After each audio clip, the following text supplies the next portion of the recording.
지난 시간에는 우리가 죄에 대해서 함께 나누었죠. 오늘은 이제 그 죄로 인하여 어떤 일들이 일어나는지에 대해서 나누는 그런 시간입니다. 먼저 이제 첫 번째 단락을 살피기 이전에 알아야 할 것이 있는데요. 바로 이제 이 죄책감에 대해서 우리가 좀 알아야 합니다. 죄책감 하면은 죄를 짓고 나서 책임을 느끼는 그런 마음이겠죠. 그게 죄책감입니다. 근데 이 죄책감은 크게 두 가지로 나눌 수가 있어요. 첫 번째는 참된 죄책감, 두 번째는 거짓된 죄책감. 자, 그래서 이 두 가지의 뜻이 뭔지 우리가 좀 알아야 할 텐데요. 이 두 가지 뜻을 먼저 나누기 전에 제가 말씀드리는 게 참된 죄책감인지 거짓된 죄책감인지 한번 여러분께서 잘 분별해 보시기를 바랍니다. 이 내용은 폴 트루니에의 그 죄책감과 은혜라고 하는 책에서 나오는 내용인데요. 한번 들어보십시오. 아버지가 돌아가신 다음 날 울고 있는 한 소녀가 있습니다. 소녀의 어머니는 아이에게 이렇게 말합니다. 아빠 때문에 울지 마. 아빠는 내가 말을 잘 안 들어서 돌아가신 거야. 이제부터는 내 말을 잘 들어야 해. 이 어머니의 말 뒷부분을 잘 들으면 이해할 수 있죠. 그러니까 이 어머니가 딸에게 원하는 것은 이제 아빠도 없으니까 너는 엄마의 말을 잘 들어야 한다. 사실 이 말이에요. 그럼 아빠가 돌아가신 게 이 딸아이 때문에 그런 거예요? 아닙니다. 지금 이 말은 엄마가 딸을 홀로 길러야 하니까 더 잘 통제하려고 하는 말일 뿐이죠. 굉장히 잘못된 말이죠. 이때 아이는 죄책감이 듭니다. 아, 아빠는 나 때문에 돌아가셨구나. 이런 것을 거짓된 죄책감이라고 볼 수 있다는 거죠. 아이가 무슨 잘못을 해서 아빠가 돌아가신 게 아닌데 엄마는 아이에게 죄책감을 들게 해서 통제하길 원한 것이죠. 이 가족의 죽음이 마치 자신의 잘못 때문이라는 이런 죄책감을 우리는 거짓된 죄책감이다 라고 말할 수가 있다는 겁니다. 이런 거짓된 죄책감에서는 빨리 벗어나야 되는 거죠. 그러니까 이 어머니는 자녀를 홀로 길러내어야 하기 때문에 아이에게 이런 말을 했지만 이 사실은 이 소녀는 평생 이 말로 인해서 억압을 받고 살 수밖에 없게 되는 거죠. 그러니 이건 분명 잘못된 방법입니다. 자, 그럼 이제 반대가 되는 참된 죄책감. 이건 우리가 어느 정도 좀 눈치를 챌 수 있을 것 같아요. 그러니까 참된 죄책감은 우리가 신앙적인 그런 관심을 볼 때, 관점에서 볼 때 하나님에 대한 죄책감을 말하는 겁니다. 즉 판단의 기준이 하나님의 뜻에 달려 있다는 거죠. 하나님의 뜻과 반대되는 그런 행동을 통해서 죄를 짓게 되었을 때 느끼는 마음, 그게 바로 참된 죄책감이다라고 이야기할 수 있는 거죠. 사실 여기서 참되다라고 얘기하니까 뭐 좋은 것 같지만 참된 죄책감도 좋은 거는 아니에요.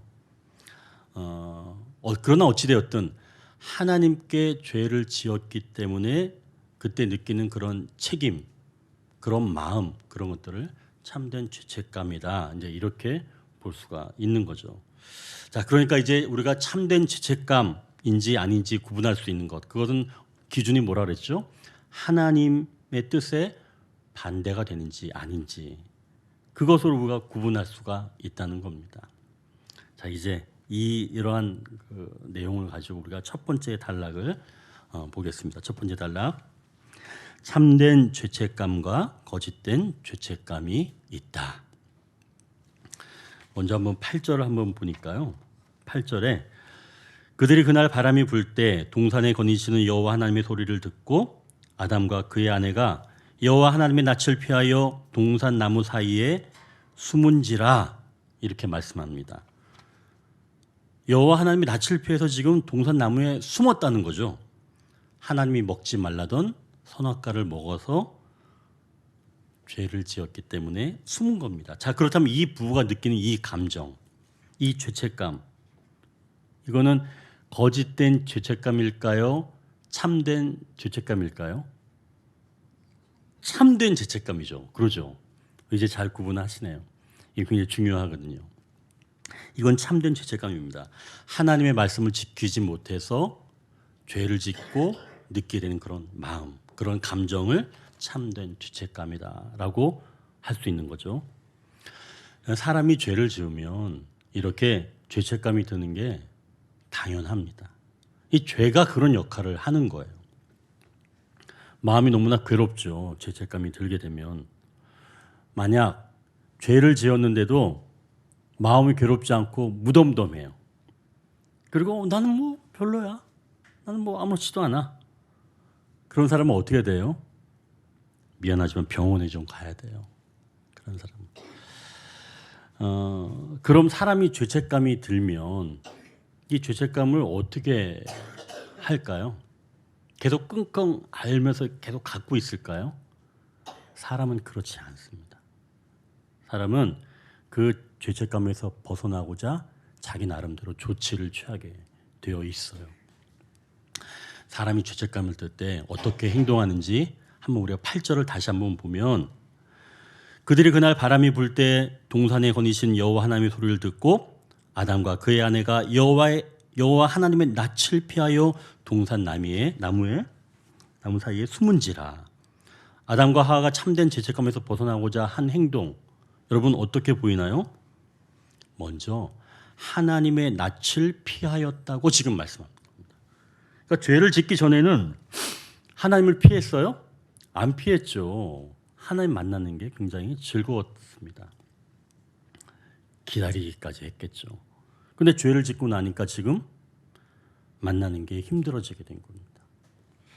아, 사람이 죄책감이 들 때는 이렇게 하나님을 피하게 되는 거구나. 그래서 죄를 짓고 나면 예배드리기 힘들어지죠. 찬송 부르기 어려워지죠. 기도하기가 힘들어집니다.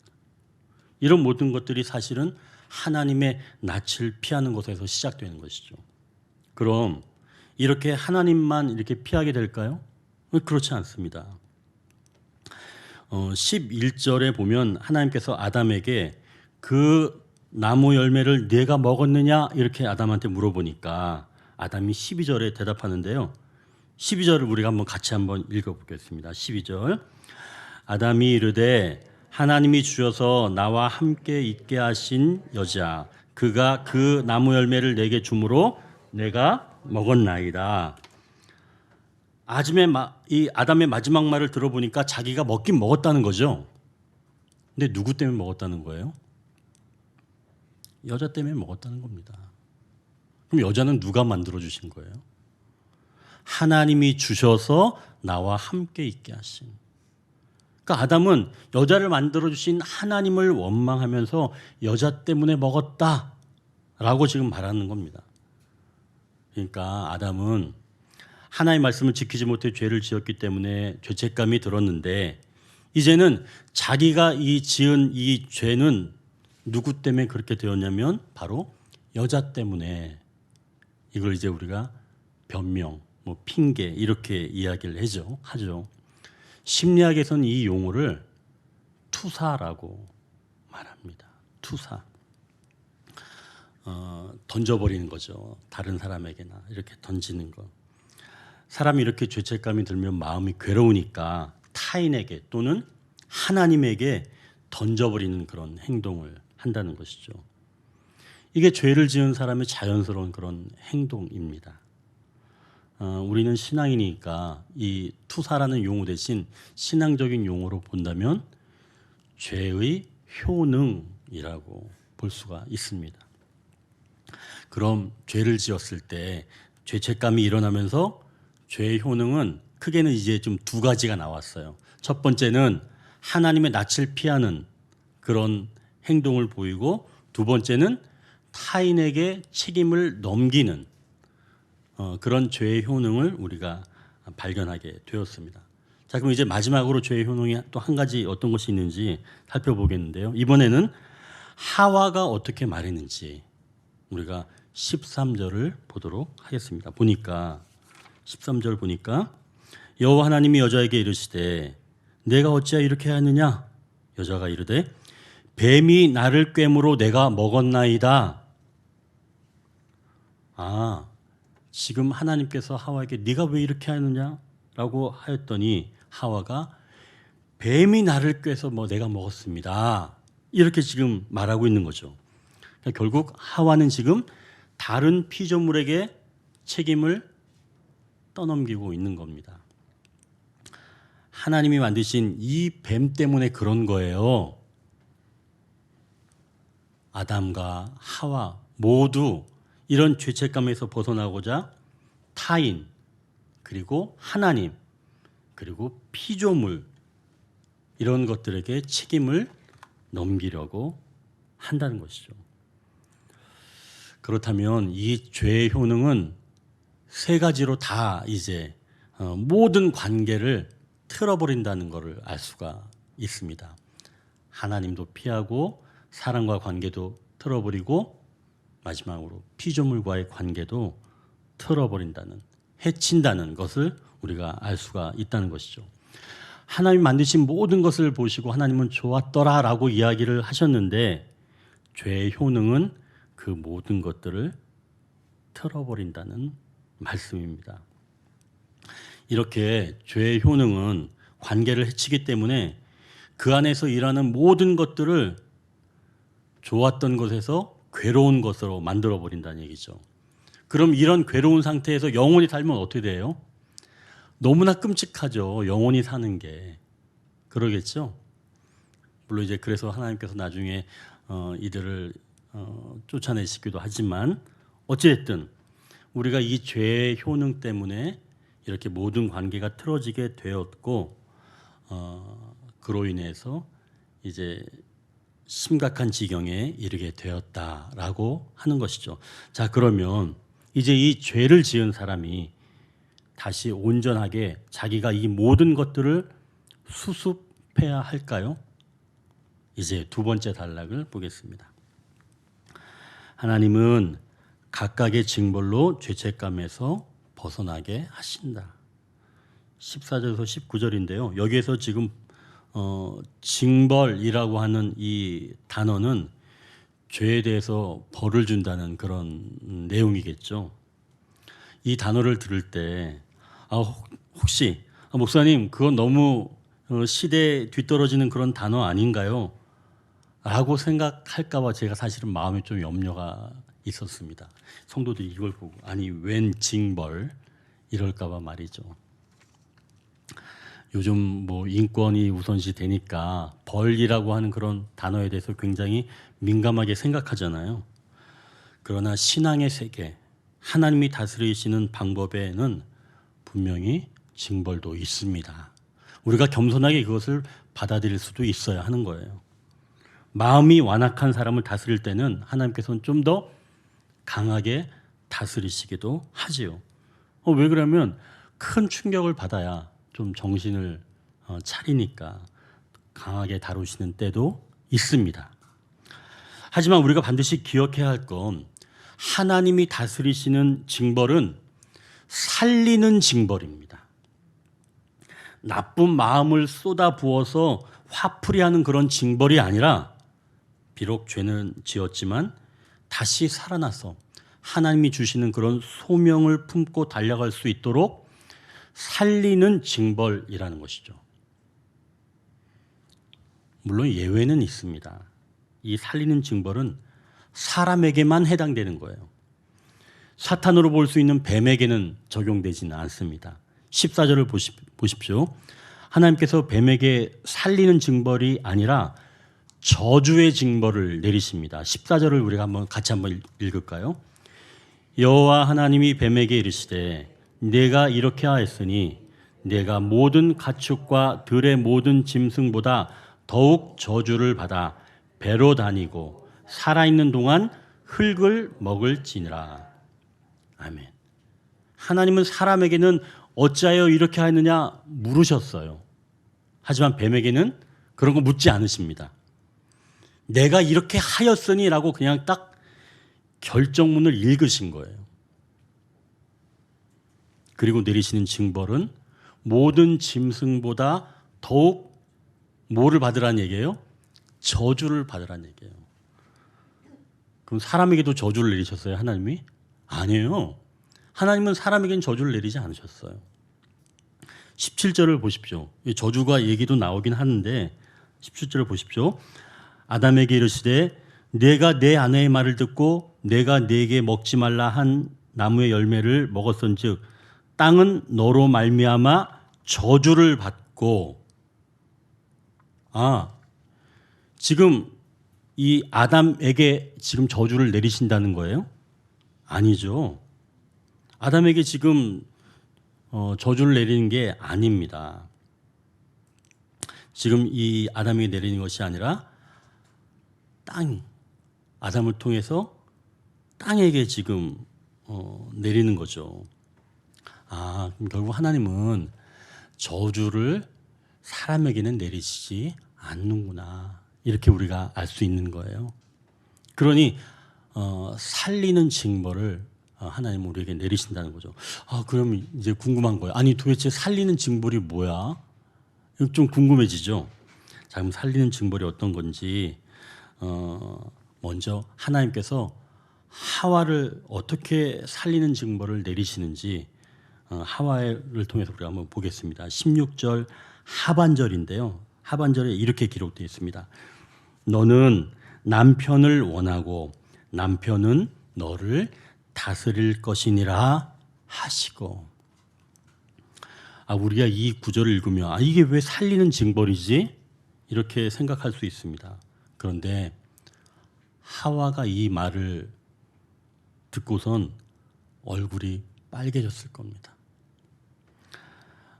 아담은 하와가 태어나기 전에는 홀로 지냈잖아요.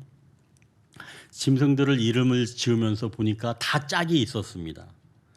자기는 본데 홀로 있었단 말이죠. 그래서 뭔가 좀 허전한 거를 아담이 느꼈죠. 그런데 하나님도 아담이 홀로 있는 것이 좋지 못하다라고 말씀을 하셨습니다. 즉 아담도 내가 홀로 있는 것이 온전하지 못하구나 라고 하는 것을 느꼈던 것이죠. 그래서 아담은 그때 아내를 원했습니다. 그래서 아담이 하와를 처음 봤을 때 이는 내 뼈 중에 뼈요 살 중에 살이라 이렇게 말했습니다. 이 하와는 아담을 돕는 배필로 사실은 아담보다는 좀 더 월등한 존재로 지어졌다고 추측이 됩니다. 그러니 하와가 선악과를 탁 따서 아담에게 줄 때는 아담이 하와 이거 먹으면 안 돼 이렇게 얘기했어요? 그렇게 얘기하지 않았어요. 그냥 받아 먹었죠. 즉 이 부부의 주도권은 누구에게 있었냐면 아담인 것 같아요? 하와인 것 같아요? 하와에게 있었습니다. 이 주도권은 하와에게 있었던 거예요. 그런데 지금 하나님이 내리시는 징벌은 하와의 이런 마음 상태를 아시고 이제는 이 상황을 정반대로 만드시는 그런 징벌을 내리신 거죠. 너는 남편을 원하고 남편은 너를 다스릴 것이니라 하시고, 여기에서 하와가 이 상황을 딱 듣고 알게 된 거죠. 결국 이 이야기가 무슨 얘기냐? 하와는 하나님 말씀을 듣고 자신의 죄를 직면하게 된 겁니다. 자신의 잘못이 무엇인지 알게 되었다는 거죠. 자신의 잘못이 무엇인지 알게 되는 것, 그게 바로 그 죄책감에서 벗어날 수 있는 길이 될 수 있다는 겁니다. 자신의 죄를 직면하는 것. 그게 굉장히 중요하다는 거죠. 자, 그럼 이제 하나님께서 아담에게 내리신 징벌은 뭔지 17절을 보니까 이렇게 기록하고 있습니다. 아담에게 이르시되 내가 내 아내의 말을 듣고 내가 네게 먹지 말라 한 나무의 열매를 먹었은즉 땅은 너로 말미암아 저주를 받고 너는 평생에 수고하여야 그 소산을 먹으리라. 아담은 이 말씀을 듣고 눈물을 흘렸습니다. 하나님께서 분명히 선악과를 먹지 말라고 했는데 말씀하셨는데 내가 아내의 말을 들었구나. 자신의 죄를 생각하면서 눈물을 흘리게 된 거죠. 아담도 지금 자신의 죄를 직면하게 된 겁니다. 자기의 죄를 알 때 그 죄책감에서 벗어날 수가 있습니다. 물론 그 이후에 징벌은 있죠. 그러나 그러한 징벌은 하나님께서 우리가 얼마든지 감당할 수 있도록 열어주십니다. 그래서 그러한 징벌로도 깨달음이 있습니다. 이 17절을 다시 보면 땅은 너로 말미암아 저주를 받는다라고 말씀하죠. 아담은 사실 처음 태어나자마자 복을 받은 사람이에요. 아담이 아는 것은 복밖에 없습니다. 그런데 자신으로 인해서 지금 죄 없는 땅, 이 죄 없는 땅이 지금 저주를 받게 되는 거예요. 마음이 얼마나 괴롭겠어요. 자기가 알고 있는 것은 복밖에 없는데 자기를 통해서 지금 땅이 저주를 받게 되었으니 어디 그뿐입니까? 그동안은 수고하지 않아도 먹고 사는 문제 전혀 신경 쓰지 않았는데 이제는 평생 수고해야 먹고 살 수 있게 된 거죠. 또한 19절을 보니까 내가 흙으로 돌아갈 때까지 얼굴에 땀을 흘려야 먹을 것이니 내가 그곳에서 취함을 입었음이라 너는 흙이니 흙으로 돌아갈 것이니라 하시니라 이렇게 말씀합니다. 아담은 짐승들을 보면서 그 특징들을 금방 알아차리고 그 짐승에 맞는 이름을 지어줬죠. 그동안 자신의 존재에서는 사실은 좀 잊고 있었습니다. 자신이 흙에서 왔고 이제는 불순종해서 다시 흙으로 돌아간다는 이 사실을 지금 아담이 알게 된 것이죠. 인간은 죽음이 있고 그리고 살아있는 시간, 그러니까 죽음이 있다는 것을 알게 될 때 살아있는 시간이 소중하다는 것을 알게 됩니다. 젊었을 때는 시간이 많이 남아있는 것 같아서 그냥 흘러보내는 시간이 많이 있죠. 그러나 나이가 들게 되면 노년에 이르면 얼마 남지 않은 그런 시간을 보면서 더 소중하고 의미 있게 사용하려고 합니다. 아담은 이렇게 자신의 죄를 직면하고 자신의 존재에 대해서 다시 인식하게 된 것이죠. 이 보기에는 상당히 우울한 이야기인 것 같지만 죄를 인식한다는 것은 곧 삶을 긍정할 수 있는 길을 얻는 것과 마찬가지입니다. 자신의 죄를 인식하지 못하면 삶을 긍정할 수도 없거니와 죄책감을 다른 사람에게 던지는 그런 투사를 통해서 벗어나기만을 원하고 또 죄의 늪에 깊이 빠져 있기만 한다는 것이죠. 그러나 이러한 징벌, 즉 각각에 맞는 죄에 대한 인식은 죄책감에서 벗어나 새로운 인생을 살 수 있는 그 길을 얻게 된다는 것입니다. 아담이 이렇게 자기의 죄를 직면하고 다시 한번 자신의 존재를 인식하게 된 이후에 마지막으로 이제 이름을 하나 짓게 됩니다. 이제 세 번째 단락을 나누겠습니다. 세 번째 단락 같이 한번 읽어볼까요? 회복을 위해 대가를 치르신다고 말씀한다. 하나님께서 사람을 회복시키시고자 대가를 치르시기 이전에 사실은 나타나는 어떤 현상이 좀 하나 있습니다. 우리가 그걸 20절을 보면 알 수가 있는데요. 20절 이렇게 기록되어 있습니다. 아담이 그의 아내의 이름을 하와라 불렀으니 그는 모든 산자의 어머니가 됨이더라. 아담이 지금 그의 아내의 이름을 지었다고 말씀하죠. 그동안 아내의 이름이 있었다는 거예요? 없었어요. 여자였죠. 근데 지금 이름이 생긴 겁니다. 이름을 지어 불렀다라고 이야기해서 이걸 좀 부정적으로 보는 시각도 있어요. 왜 부정적으로 보냐면 이름을 지어준다라고 얘기하면 사실은 그 지배권이 이름을 지어준 사람한테 있다고 생각을 합니다. 그래서 짐승들의 이름을 지어줬다라고 이야기할 때는 그 지배권이 아담에게 있다는 거예요. 그러면 지금 아담이 자기 아내의 이름을 지어줬으니까 아내에 대한 지배권은 누구한테 있다는 얘기예요? 아담에게 있다라고 해석하는 학자들도 있다는 얘기입니다. 하지만 이 하와라는 이름의 뜻 그리고 왜 이렇게 지었는지에 대한 의미에 대해서 초점을 맞추면 이거 이름 지어준 걸 꼭 부정적으로만 볼 필요는 없다는 거죠. 자, 그럼 이 아담은 우리가 알기에 하와가 준 선악과를 먹고 죄를 지었습니다. 그래서 참된 죄책감 때문에 이제 이 죄책감 때문에 아내 때문에 이렇게 내가 죄를 짓게 되었습니다. 처음에는 이렇게 이야기를 했었죠. 그런데 이제 이 아담이 하나님께서 뱀에게 이야기를 하실 때 그 이야기를 아담이 옆에서 잘 들었습니다. 보니까 아내의 이야기를 했거든요. 자, 그게 이제 15절인데요.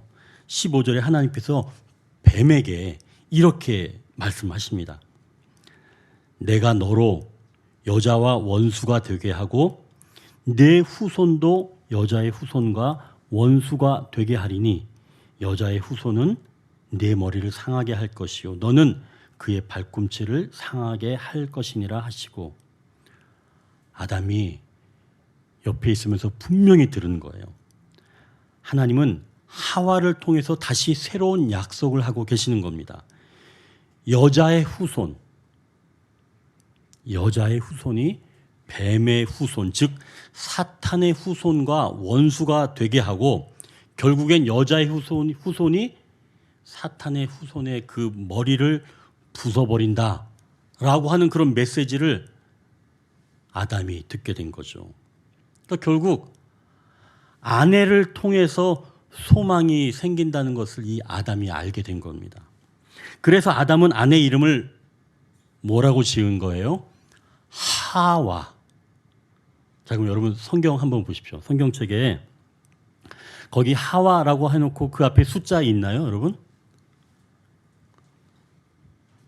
20절에 기록되어 있죠? 숫자 뭐라고 되어 있어요? 1 이렇게 써 있죠? 그럼 밑에 하단에 한번 보십시오. 하단에 보면 그 하와의 뜻이 뭐라고 나오나요? 생명이라는 뜻입니다. 하와가. 그러니까 아담은 하나님이 여자의 후손을 통해서 사탄의 머리를 부수신다는 이 말씀, 이거를 믿고 아내의 이름을 뭐라고 했다는 거예요? 하와, 생명이라고 지은 겁니다. 아, 여러분 너무 아이러니하지 않아요? 하와를 통해서 죽음이 들어왔는데 하나님께서는 다시 그를 통해서 생명을 허락하시고 아담은 그것을 알고 자기 아내의 이름을 하와, 생명이라고 지어준 겁니다. 이건 뭘 얘기하냐면 아담이 자기 죄에 대한 인식을 하게 된 이후부터는 그동안 내 잘못을 다른 사람에게 전가했는데 그 사람에게서 이제는 전혀 다른 모습을 발견할 수가 있다는 겁니다. 그러니까 죄의 직면 이후에는 타인을 바라볼 수 있는 관점이 좀 더 열릴 수 있다는 거죠. 그동안 아담이 보기에 하와는 내가 저 여자 때문에 죽게 됐어. 죽음이 들어오게 됐어. 라고 했지만 그게 자기의 문제였다. 자기가 잘못했다라고 하는 것을 인식한 후에 아내를 보게 되니까 아내에게 생명이 있다. 라고 하는 것을 알게 되었다는 거죠. 여러분 이제 여기까지 좀 정리가 좀 필요할 것 같아요. 제가 이 설교를 준비하면서 오늘 이런 그 죄의 효능에 대한 이야기를 하면 우리 성도님들이 과연 이걸 좀 이해할까? 굉장히 좀 복잡하진 않을까 하는 그런 생각이 들었습니다. 그래서 여기서 잠깐 좀 정리를 해야 될 필요가 있을 것 같아요. 사람이 죄를 지으면 죄책감이 듭니다. 사람이 이 죄책감을 덜어내고자 다른 사람에게 죄를 넘기려 한다는 것이죠. 하나님이 이때 각각 살리는 징벌, 즉 자기의 죄인 것을 인식하게 만든다는 것이죠. 그래야 죄책감에서 벗어날 수 있는 길을 얻게 된다는 겁니다. 이렇게 되면 이후부터는 내가 그동안은 다른 사람에게 내 죄를 전가했지만 이제는 그 사람을 볼 때 전혀 다른 면도 볼 수 있다는 거죠. 자, 그럼 이제 하나님은 이 문제를 어떻게 풀어가실까? 마지막으로 이제 우리가 세 번째 단락 다시 한번 본다면 회복을 위해 대가를 치르신다고 말씀합니다. 이제 21절을 우리가 같이 읽겠습니다. 21절. 여호와 하나님이 아담과 그의 아내를 위하여 가죽옷을 지어 입히시니라. 아멘. 아담과 하와가 죄를 지은 이후에 급히 만든 옷은 무엇이었나요? 혹시 여러분 기억나시나요? 아담과 하와가 급히 만든 옷. 나뭇잎으로 만든 그런 옷이었죠. 무화과 나무. 저는 이걸 딱 볼 때 편의점에서 산 일회용 제품 같다는 생각이 들었습니다. 금방 말라버리는 그런 옷이겠죠. 그 옷으로는 그 사람의 죄인된 모습을 전부 다 가릴 수도 없고 또 외부의 위험이 노출되어서 늘 불안할 수밖에 없는 그런 옷이겠죠. 그런데 하나님께서는 아담과 하와의 그런 모습을 아시고 가죽옷을 지어 입히신 겁니다. 가죽옷은 우리가 알고 있는 것처럼 짐승을 죽여야지만이 얻을 수가 있는 거죠. 하나님은 인간의 이 죄된 모습을 가리기 위해 죄 없는 짐승을 잡으신 겁니다. 그리고 또한 하나님은 연약한 인간을 보호하시기 위해 하나님은 자신이 만드신 피조물을 보호하지 않으시고 죽이셔서 인간에게 가죽옷을 만들어 주신 것이죠. 이 영어 성경에는 보니까 이 옷을 코트라고 기록을 해뒀습니다. 코트는 긴 옷이잖아요. 전체를 다 가릴 수 있는 모든 것들을 다 보호해주는 그런 옷이라는 것이죠.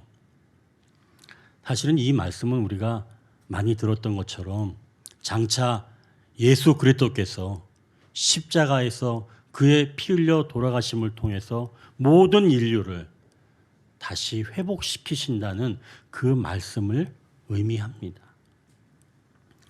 죄책감에서 벗어나는 건 자기의 죄를 직면하는 것으로 가능했지만 죄에서 벗어나서 회복을 해야 하는 것은 그에 맞는 대가를 치러야 한다는 것이죠. 가죽 옷을 입히신 이 사건을 이 폴 트루니에의 표현으로 한다면 그가 이렇게 표현을 했습니다. 그것은 안전을 주는 행위이며 인간이 걸어가는 고통스러운 길에 여전히 하나님의 보호가 함께한다는 상징입니다. 이렇게 하나님은 인간 회복을 위해 직접 대가를 치르신다고 말씀합니다. 여러분, 이 사실을 믿으시기 바랍니다. 이미 그리고 하나님은 대가를 다 치르셨어요. 말씀을 정리합니다. 죄책감에는 참된 죄책감과 거짓된 죄책감이 있습니다. 참된 죄책감은 하나님의 판단에 의해 죄라고 여겨질 때 느끼는 마음입니다. 거짓된 죄책감은 나를 올가매려는 잘못된 죄책감입니다. 어떤 모양이든 죄책감은 우리의 삶을 어렵게 만듭니다. 하나님의 낯을 피하게 만들며 모든 관계를 틀어버린다는 거죠. 이때 하나님은 살리는 징벌, 즉 자기의 죄를 직면하게 하셔서 죄책감을 벗어나게 하십니다. 더 나아가 죄에서 벗어날 수 있도록 하나님은 친히 회복을 위해 대가를 치르신다고 말씀합니다. 기도하겠습니다.